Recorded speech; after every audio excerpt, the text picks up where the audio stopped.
Hello, everyone, and thank you for joining us at our Endpoint Security Management webinar. We're glad you all could join us this afternoon.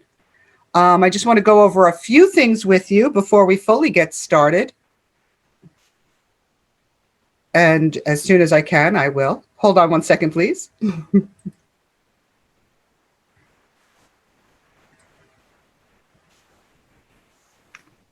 Okay. So just a few housekeeping items to go over. Everybody that joins is on mute to begin with. So what we're going to ask you to do is if you have any questions, put them in the Q&A function at the that you'll see on the side, and we'll answer everything at the end of the event. And if we don't get to all your questions, then what we'll do is we'll put them up in the cybersecurity community, and you'll be able to see them there. And we'll also put all the questions that we have so that everybody can get all the answers to all the questions. Today's webinar is hosted by me. My name is Joanne, and I'm the Marketing and Communications Analyst here at PamTen. And we're also going to be presented to by John Mendez, who is our VP of Solutions, Security Practice, and Lead at PamTen, and Don Filmley, Security Strategist, Consultant, and Author. And they'll be talking to you a lot, so we'll get to them in just a moment. Before we start, we want to go over the webinar's objectives. So you're here to learn three things. You want to understand the changing landscape in cybersecurity, and it's been changing a lot. You want to find out about endpoint security management. What exactly is that, and what does that mean? And how you can get started building your own plan for your own company. So let's start off this way. Gentlemen, we've seen an increase, a big increase in the number of attacks in 2020. So what would you consider to be the main reason for the number of attacks that have increased this year? Well, I think, Joanne, attackers are stepping up their efforts, and the numbers that we have here kind of reflect that. I mean, we know that COVID has contributed to the increase, but I don't think that's the only factor. I think the bad guys are just continuing to take advantage of known vulnerabilities and gaps that exist.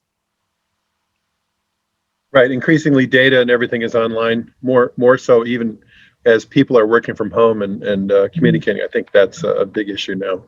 Yeah, and one of the interesting numbers that was on the previous slide was the number of repeated attacks, and it looks like the attackers are increasing their efforts once they're successful. So they're not attacking someone once and then either collecting what they've stolen or reap whatever ransomware rewards they've asked for and walk away.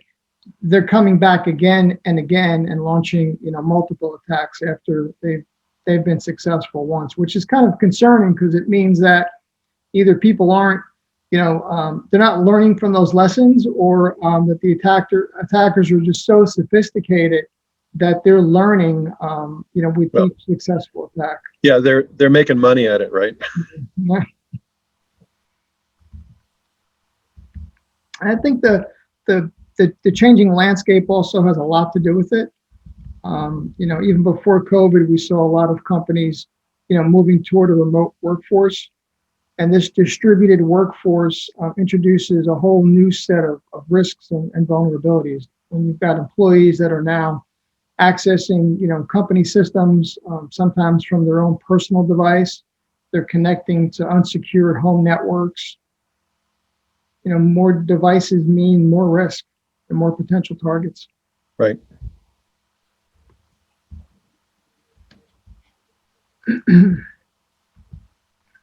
So what are these organizations telling us? I mean, we're seeing concerns around being able to just keep up with technology. I mean, many companies that we speak with struggle with being able to find the right tools. Once they found them, implement those tools, and then keeping their staff and their teams up to date on what skills those folks need to be able to take the best advantage of those tools. Right. And building on what you said, John, also there's more things in the office, the Internet of Things. There's more devices that are smart that are on the internet. There's more people that are working remotely. Of course, we just talked about that, but it's this increasing need to protect all these things, and in some cases they haven't been protected. And at the same time, as more devices and more things are challenging users have to be trained more, and users are it's a challenge for everybody. Yep, it's just ongoing, right? I mean, technology's constantly changing, and right. Keeping up to date with the latest technology and threats that are being introduced. I mean, it's an ongoing challenge for many businesses, especially the smaller businesses who, with COVID, many of them have just been, focused on survival. And well, it's hard to monitor. Some organizations, it's hard to monitor what's going on. You have all these things. It's not just that things are happening, but you can't tell things are happening because there's all these devices out there that need to be monitored. Yeah. Okay, so we're going to have our first poll here, and we're going to pull this up right now. Okay, so I want everybody to go in and vote. We're going to put this up for a few seconds. How confident are you in your organization's ability to protect and defend from modern threats? Are you very confident, somewhat confident, or just not confident at all? Oh, people seem to be pretty confident so far. Leave it up for a couple more seconds.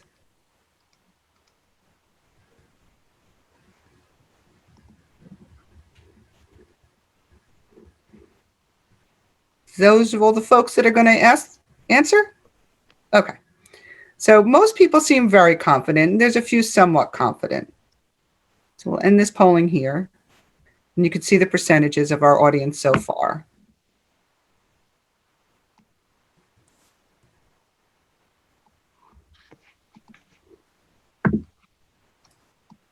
So we'll have a lot to talk about as it goes along. That's encouraging. Yes, that's excellent. We like that. So let's go to our next slide here. If a company is companies have things that they do.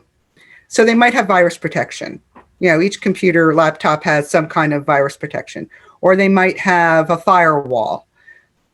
Isn't that enough protection for most companies? Well, I mean, those are two very important steps to protection, right? But when we talk about endpoint security, it's really going beyond those areas. And endpoint security really includes things such as asset management, threat and vulnerability assessment, remediation, patch deployment. I mean, the goal here is to proactively respond before those vulnerabilities, whatever they may be, are exploited. Agreed. And here's our eye chart. We will be sharing the PowerPoint so people can actually see everything that's on there. Mm-hmm.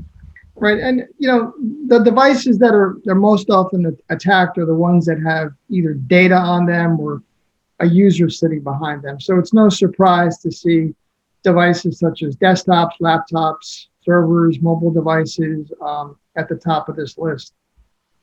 And it's also important to remember that, all endpoints are at risk, and it's not just the ones that you see at the top of this chart or the ones that you may be the most focused on. Printers, Wi-Fi security cameras, IoT devices, as Don mentioned earlier, right? They may not be your primary focus, but they still need to be protected. Well, and you see that a lot of this is expanded as we've all started working from home and working. You're working on hopefully you're doing it in a secure way, but there's a lot of other things that are going on in that home network. And, everybody's got a smart speaker these days. A lot of people have smart devices in their phone or their home all over the place. And, those are causing risks on your home network, and your home network is potentially causing a risk to, your office and your business needs. So, it's not gotten small. All the endpoints haven't gotten smaller. The endpoints have just grown to monitor. And let's not forget that, that users are a vulnerable link here, right? Even with all the attention that's been in the media around, cyber attacks, the majority of attacks are still the result of, a user either doing something that they shouldn't be doing, providing credentials. Right. The user is the ultimate endpoint. downloading software that they shouldn't be. Yeah, I mean, attackers only need one access, right? One point of access to be able to take down an entire organization. Right. So now we're going to move into our next poll, which ties in nicely to that. And this is, which endpoint device is most frequently attacked in your organization? In your opinion, what do you people think is the most attacked? So we'll give you a couple of seconds for this one.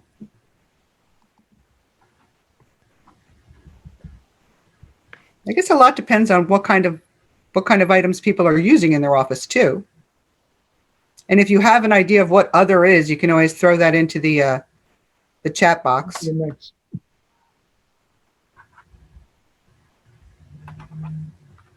Okay, so we'll end the polling here. Anybody else? Last chance, get your vote in.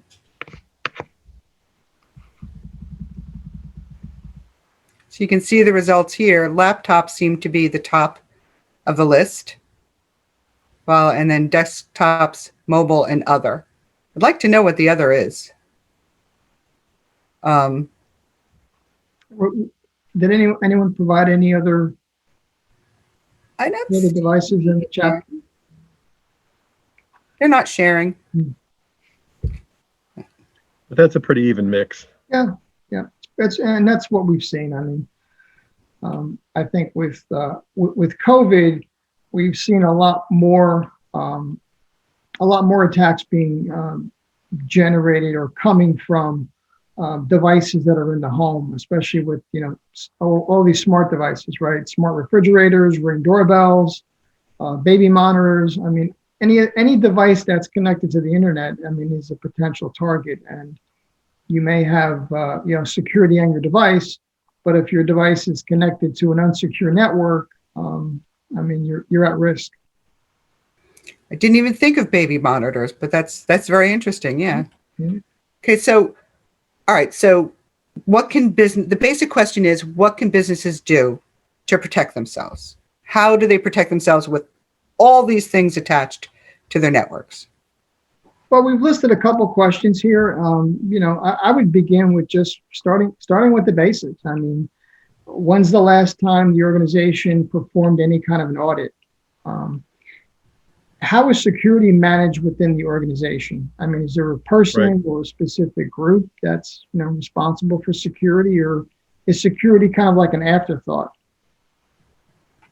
I think a lot of things though also start with that audit, John. I mean, it's not just the audit, but understanding what you have, a clear understanding of what you have and what you need to do to protect it. And surprisingly, a lot of organizations don't start there. They immediately jump into, we've got to have a solution. We've got to do these things, but then all this money's spent and you're stuck with stuff that may or not be protecting effectively the assets that the organization has.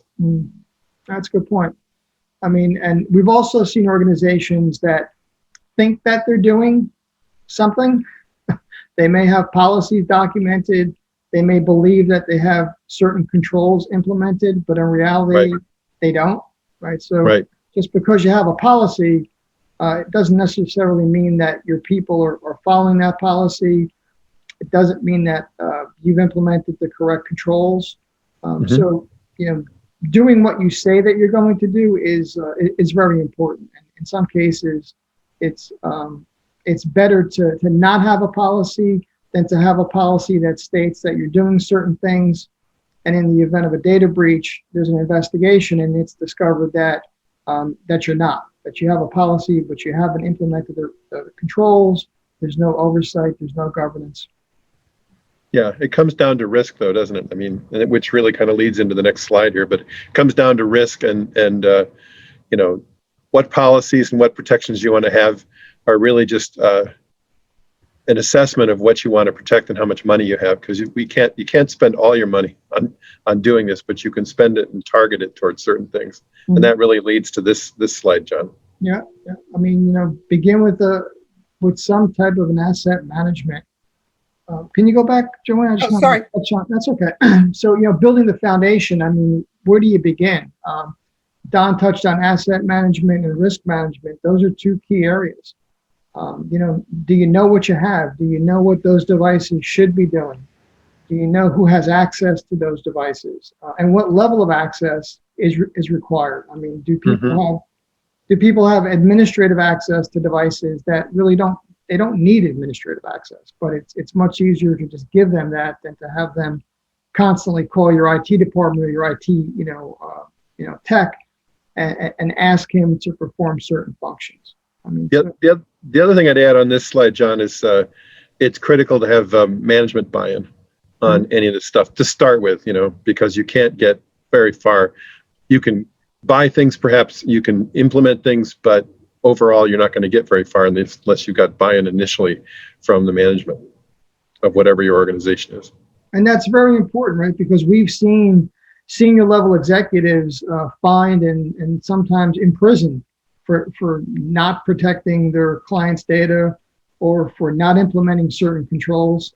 So ultimately, senior management held accountable, but they're the ones that definitely need to buy into whatever the plan is. So right, good point, Don. Getting them engaged early.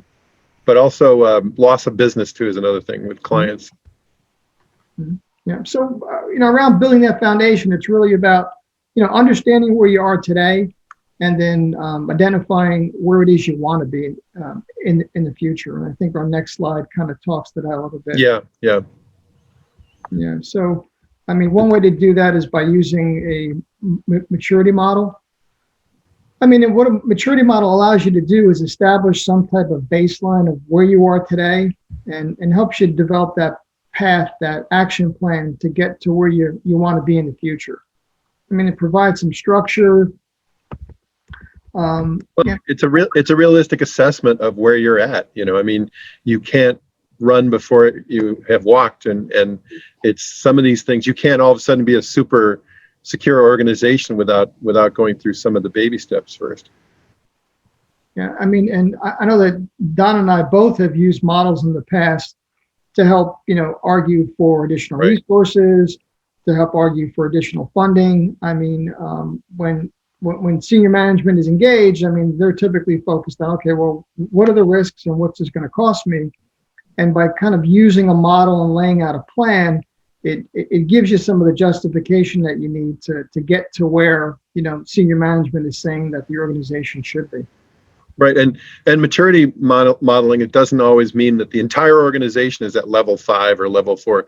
It means that these areas that we want to protect, those assets and things we want to protect, are at that level. And we're doing the things we're supposed to be doing, from policy to controls to procedures, et cetera. So, I mean, it looks very clean to say, okay, we're a level 5 organization, but you might be level 5 on your critical assets, but you might be level 2 on some other aspect that's not as important. And that's where your risk assessment comes in, right? I mean, yeah, very much. That's part of your risk assessment. Yeah, it all ties together. Yeah, I think we drilled down a little bit more on the next slide. Yeah, those levels. Well, actually, on the next, yes, there we go. Yeah. So what we've done here is we've listed some basic points under each of these levels to help you understand what's required at each level. And as Don had pointed out earlier, I mean, not every organization needs to, or frankly, can attain a level 4 or a level 5. I mean, if you're just starting out, focus on a level 3. I mean, at a level 3, you've got an endpoint security program in place. You've got policies that are documented and accepted by everyone. You've got controls that have been implemented.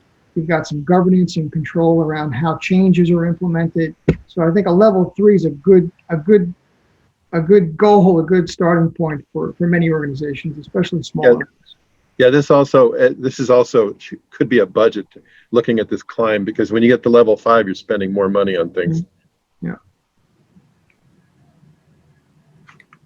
Okay, so I want everybody to take a look at this and look at this, the different levels of maturity. And we're going to ask you a question. Based on this model, what maturity level is your organization at? Do you feel that your organization is at?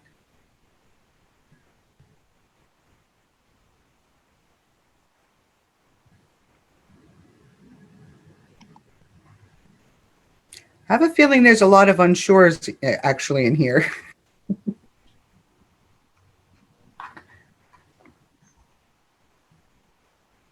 That's okay. This is an area that needs a lot of definition and work in most organizations.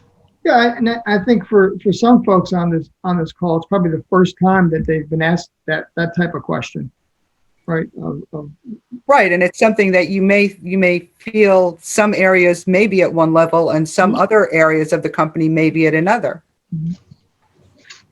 So we'll share the results. Only a few people felt they were at least at the defined or managed aspect of the maturity level at their organization. Okay. So somewhere around a level 2 to maybe level 3. Mm-hmm. Yeah, somewhere in there. Well, 100%. Well,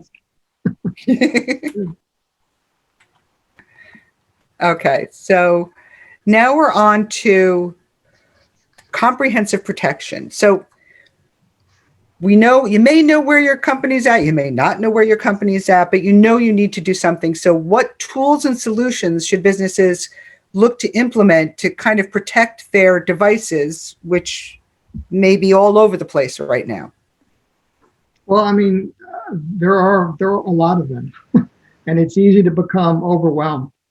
I mean, some advice would be to just focus on those key areas, which we'll touch on some of those on the next slide. But areas such as asset management, which you've already spoken about, patch management, threat detection, and then address the gaps that came out of your risk assessment. Right. A lot of the key areas are really mundane, basic things that people need to address. But it's so easy to say, answer that question, Joanne, about what should you be doing. Is a lot of times people run in with a hammer, and every solution looks like it needs a hammer, and in reality you need to step back and think, okay, well, wait a minute here, I don't need that for this. And so it's not a tool discussion. It's a discussion on what's going to help us manage the gaps in our where we've got problems, and what are going to help us do it. And there's some key things that everybody should have, like firewalls and virus protection, but there's other things that that you can be doing by auditing your endpoints, and I guess in the next slide we'll get into that more about what specific tools are. Yeah, and I think tools and solutions that that help you prioritize what those events are. I mean, for example, like patch management, right? So if you were to do a scan today of all your endpoint devices, you'd probably come back with a dozen, if not more, vulnerabilities on those devices. But which of those patches are really critical, right? Which ones need to be addressed, or must be addressed immediately, and which ones are lesser on that threat scale. So looking for tools that provide you with that insight, that prioritize those threat events or those alerts, and give you some indication of what do you need to focus your attention on first, I think is important. I mean, because it's difficult today to be able to manually manage all those devices. So you've got to look for some type of automation. Yeah, I think in looking at this slide here, I mean, I really think this is the stuff on top is the basic things. Then I think it kind of gets more complex, not complex, but more sophisticated as it moves up through this, down through the layers here. But, I mean, there's a lot of things people are doing. And again, this many tools, patch management, or, looking at antivirus, or looking at, other forms of event management or log management, those tools can get expensive fast. So, I mean, you have to direct your what you're doing. It has to fit with what your organization needs. But there's a multitude of things out there these days that can address large and small organizations in terms of helping them fit their needs and their budgets. And while there is some overlap, I mean, I think a danger there is to think that there's a one-size-fits-all solution out there that's going to solve all your endpoint security needs. I think it's important to remember that while there may be an overlap, you really need to look at it as a suite of products, right, Don, and solutions. Yeah, that's an excellent point, because very often, it's like the latest thing of the year or the month. Oh, hey, artificial intelligence is out now. That's going to save our day. It's going to make it. Well, it also helps the hackers get in a lot easier too. And it isn't quite as simple as it all sounds, but it's just raising the bar of complexity and raising sophistication of what we can do and what they can do. And but it's you can't just go out and get the flavor of the month for your product. You have to, have a measured approach to this, which I guess is the next slide. There's a lot on here. Yeah, but and I know, John, you put this slide together, but it's really the three big areas there are the thing to look at here, and all of those other things follow. You have to be able to respond. You have to be able to detect and protect what you've got, and you've got to be able. And then on top of that, you got to be able to manage. You got to be able to look at them. You got to be able to collect metrics and manage what you see. Your compliance, your alert monitors, your asset managers. You got to be able to say, yeah, we got 5 workstations that are on Windows 10, and they're not, and these 3 aren't patched, or you can't manage it without the metrics. And really, that's where it starts, with those 3 big areas. Yeah. And I think an important question to ask is, are you prepared? Are you prepared in the event of a data breach or of a security, incident? Do you have a plan in place? Something as simple as an incident response plan. Many organizations don't have it. Who do you call? Do you have cybersecurity insurance? Do you have an attorney that's engaged? Or on retainer? These are all important questions. A lot of organizations don't, because I've had calls before from people saying, "Oh, what do we do?" And it's like, well, you should. And I keep thinking, well, you should have had a plan for this. And it's just like disaster recovery. You need to do it. You need to plan it, and you need to exercise it and make sure that you're ready to respond to this stuff. Yeah, testing is a good point, Don. A lot of organizations that may have plans in place, don't test it, or test it once a year. Things change. Yeah, and in particular, lately with all of this ransomware going on, it seems like it's not a question of if, but when somebody's going to get hit with this. And you need to understand how you're going to respond, because when it's happening is not the right time to be making the plan up, right? So that's I think that's key to, prepping. Even though you can't prep for every situation, you can at least put some milestones in place that you can, like, okay, we can do this and it'll be okay, and everyone will breathe a little easier because you at least have some idea of where to go. Yeah, good point. Well, in listening to all this, which is all very important, because we all get emails, we all see all different kinds of things that are happening in our businesses, and it sounds like a lot to manage. So how can a company manage all these things and solutions? Are there tools? How do they manage all this stuff? Well, I'd suggest looking for products and solutions that can be easily integrated. Many of the most common products contain APIs that allow you to, share information between applications, between tools. The goal is to try to minimize the number of systems that you need to access to identify, assess, and to respond to those incidents. Right. And Joanne, how, you say it's a lot to manage, and this in particular has been a difficult thing for a smaller organization that doesn't have the budget to deal with this necessarily. But the good news is John was saying too, the tools are available, and increasingly those tools are more affordable. Those tools are more available to smaller organizations, because there's a lot of these tools have moved into the cloud and not just been buried in some infrastructure and require all this work to maintain it, etc.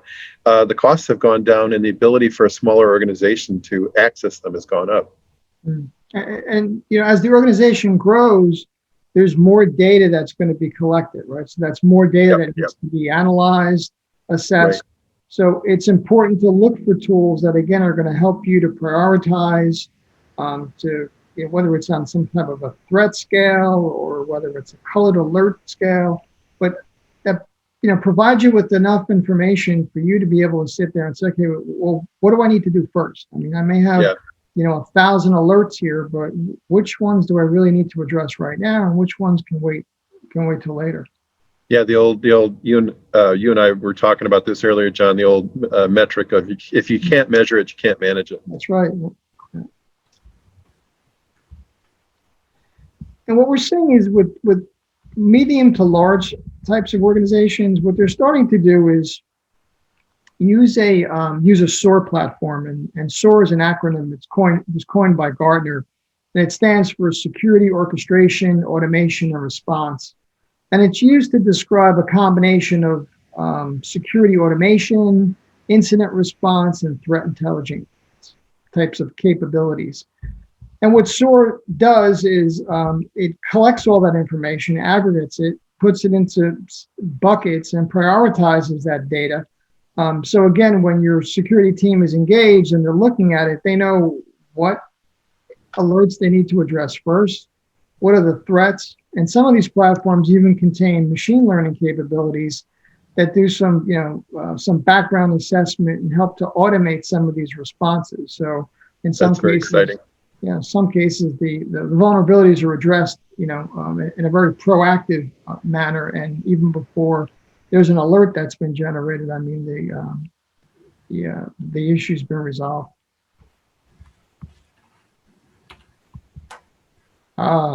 Training. That's the secret. So people, you both mentioned this, people. Yeah. What can we do to get the people on board? Well, it used to be a harder thing to do. People weren't interested, but I think now that's changed significantly. But it's still, if you look at surveys, you look at everything, again, people are the most vulnerable link. So it's really education, right, John? Yeah, I think it's the training, but it's also the way in which the training is given, the approach to training. I mean, everyone's busy these days, right? So the last thing that your teams need are more documentation to go through, more paperwork to read, more things to keep on their mind. So you've got to look for a way to make training, make it fun. Yeah, nobody wants to do training, right? I mean, so you got to find ways to do that. I mean, I know Don and I have both worked in organizations, large organizations, where compliance training was a weekly chore. I mean, every week you got a list of updated policies or procedures that you needed to go through and you needed to read. And while that was important, sometimes I question how much of that was actually retained. And it was just an exercise of just going through, reading the document, and then answering the 2 or 3 questions at the end, and then moving on. And how much of that really stuck? And I think if training is approached in a more, I guess for lack of a better term, fun way, I think some of that is better retained. And I think using real world exercises is one way to do that. I mean, we've done it internally within PamTen, where we've conducted phishing exercises, and we've made it a fun activity. I think one area where it's I've seen people fall foul is where they don't treat the user as intelligent, and they treat the user as, oh well, the users are usually stupid. Well, it's okay. It's true. Most of the users generate support problems for the support team or the technology team, but that's what they're supposed to be doing. They're supposed to be generating questions and things. They're not supposed to be stupid, and they're not. And at the end, they don't want to be treated that way. And I think in order to make an effective approach to your users about, being educated about security, you have to treat them with some intelligence. You have to treat them like they are going to do this. And I've seen where that's turned around in an organization where they respond better when they're treated that way, and not exhaustively just stuff is thrown at them like they're children. Yeah. Okay, so to wrap things up here, establish a baseline, whether you're using a maturity model, you're doing a risk assessment. I mean, take those basic steps to understand, where are you today? What are your capabilities? And where do you want to be? Where do you need to be tomorrow? Right. 2, build a plan, right? I mean, you need to look at endpoint security as being more than, again, just, I've got firewall rules, set, and I've got virus protection software. So what else do I need? I mean, and understand and realize that there's no one size fits all solution that's going to solve all your security needs. Look for tools that can be integrated, that are easy to implement, easy to manage, and train your staff. Don, anything you'd like to add here? No, I mean, I think those are the core ideas for everything here. But it all starts with that baseline thing. That's so critical because people always want to jump to the tools, and that's so hard.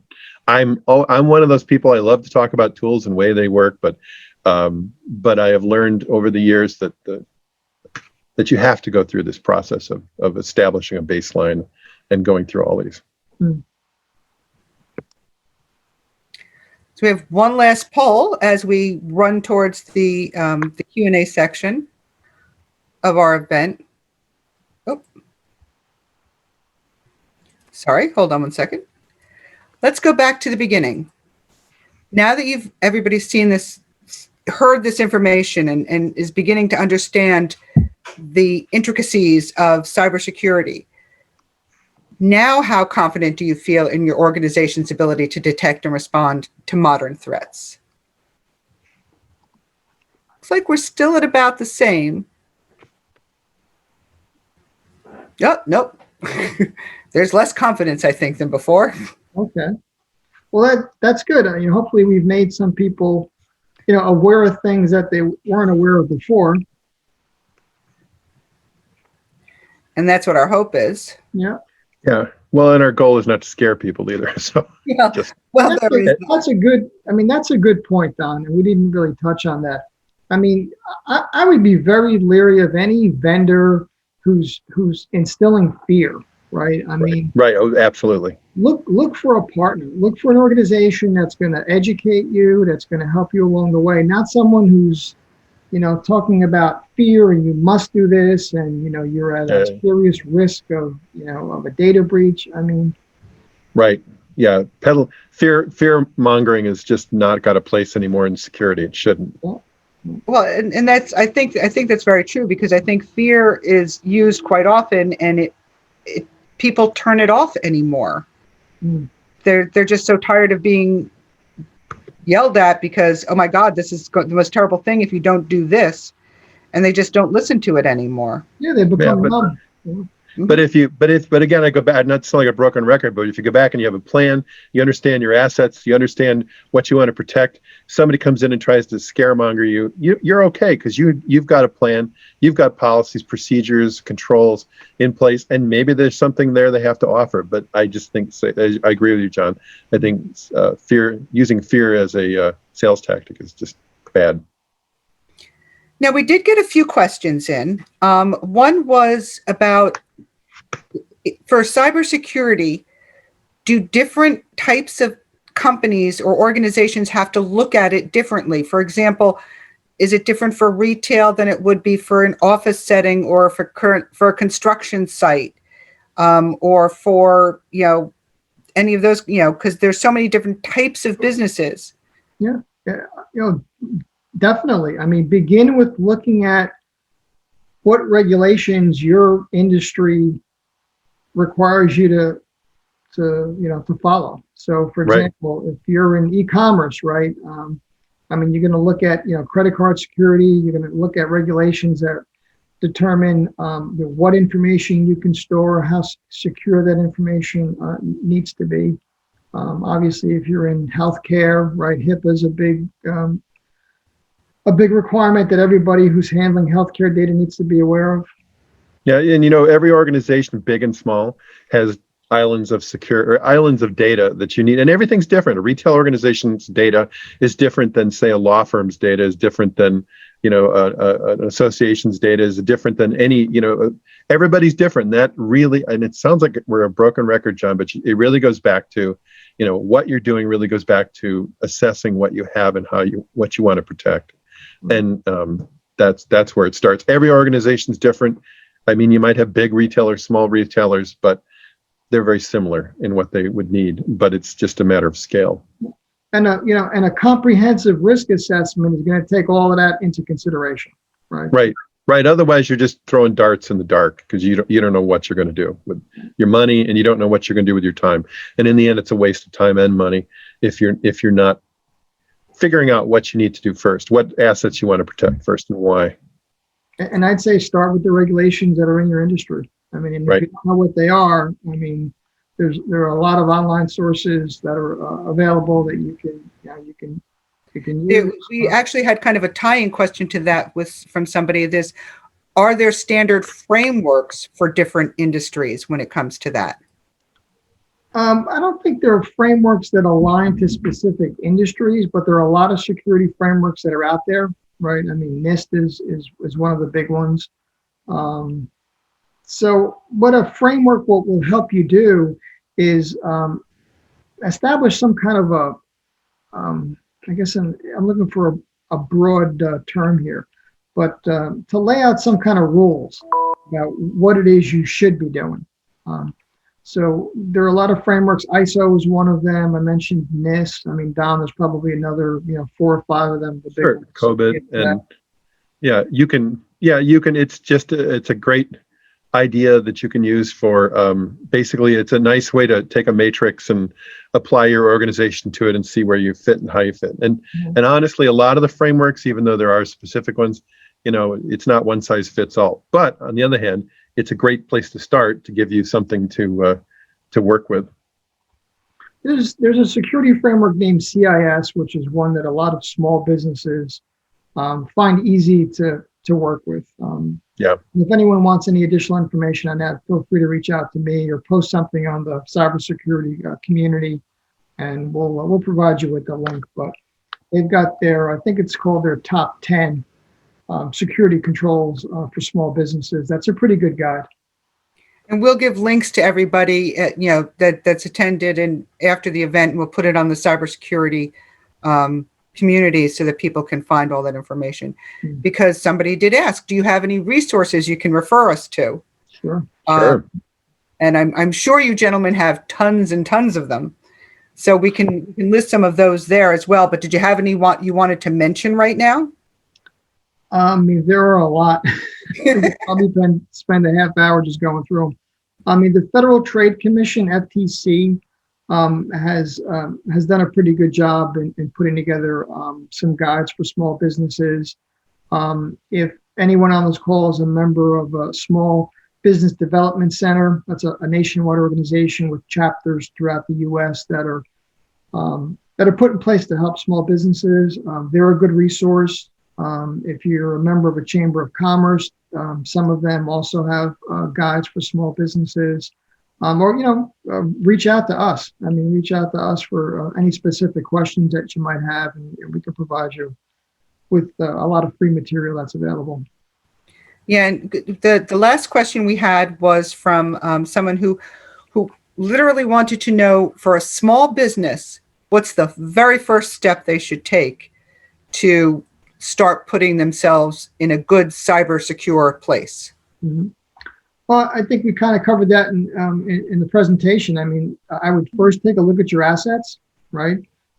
Start with the spreadsheet. I mean, do you know every piece of asset that you have? I mean, all your laptops, your mobile phones, if you're not using cloud computing, what your servers are, and begin to put together that list.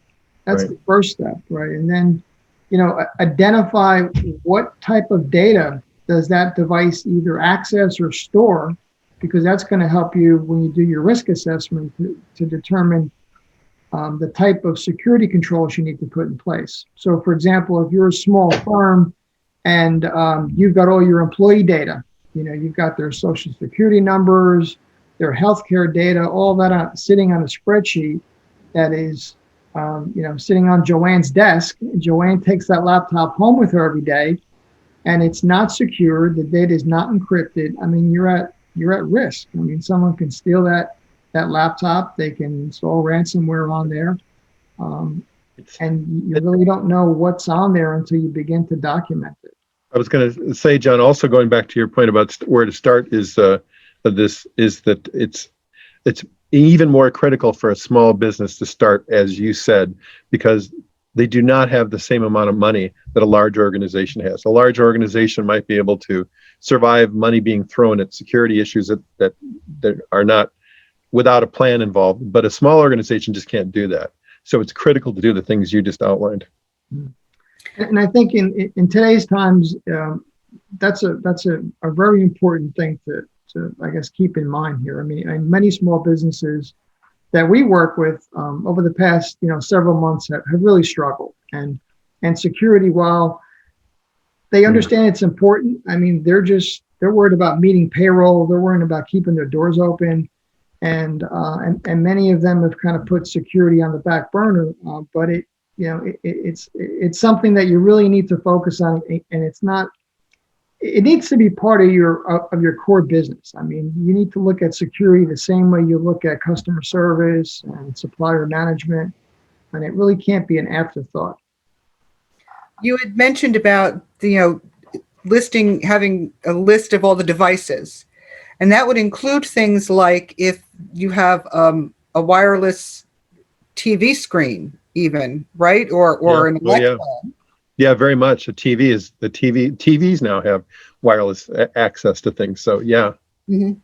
And I'm just throwing that out as a reminder, because when you talk about the Internet of Things, not everybody always thinks of all those little pieces. Like, even if you have security, it's your own security. You have one of those Nests, or it could be Ring. Oh yeah. Yep. Yeah. And very much. It's this, and that's why it's sometimes going back to the small business aspect of it. You don't need to have an asset management system tell you what you have. You need to get a piece of paper on a clipboard or something and walk around room to room and start. You probably already have lists of computers and servers and other assets like that people are using. But Joanne, the things that you were talking about, really you have to go room to room in a business, a small business or any size business, and say, what's in here? Because you'd be surprised to find out, oh, somebody's got an Alexa sitting in their office for some reason. And is that allowed? Years ago, I remember people would download free music, and that was the big deal. But now I think it's the Internet of Things is the things that you see most users trying to get in some aspect. Yeah. And why not? There's a lot of fun stuff there. I think a misconception that some small businesses also have is that they're not important enough, right? No one's going to really attack me. They don't really need to attack my system. Oh yeah, that's steal my data, right? And what we're finding is that a lot of attacks against small businesses are attacks because those attackers want access, not necessarily to your data, but they want access to your supplier accounts. They want access to your client accounts. I mean, there was the famous Target breach of a few years ago, right, where I think it was an HVAC supplier was attacked, and through that HVAC supplier account that they had with Target, they were able to breach the Target security perimeter there and wreak havoc. So they may not necessarily be after you, right, Don? Right. Well, and it's I love the phrase, it's security through obscurity, right? And it's not true anymore. It might have been true in the 90s, but it's just not true anymore. And the fact of the matter is, if you have ever, and I don't know how many people have ever looked at their firewall logs, but I mean, the fact of the matter is, it isn't always, they're not just targeting like IBM or Target or Walmart or some small bit. I mean, of course they're doing that because those are target-rich environments, but actually a lot of people are just trolling through internet IP numbers. And when they find a device, a firewall, they start hitting on it. And it's not a matter of who you are and what size your organization is. They're just looking for organizations that have vulnerabilities. And it has nothing to do with size. It has everything to do with your vulnerabilities and what you've exposed. Well, I think that's all of the questions we had from everybody. I don't know if you gentlemen want to add anything, but obviously we thank everybody for attending and for coming to this event today. And you can always visit us at the Cybersecurity community, which we will send you the link for, or if you have questions, you can email John and ask him, and he'll be happy to answer your questions for you. And for those that are new to the community, I encourage you to check us out. And if you've never heard of PamTen before, I encourage you to go to our website, PamTen.com, and learn more about not only cybersecurity, but also some of the other service offerings that we have. Our services and products. Yes, exactly. So I thank everybody for coming, and have a lovely afternoon. And we'll let you know when our next cybersecurity webinar is going to be. Thank you. Thanks, everybody. All right, bye-bye.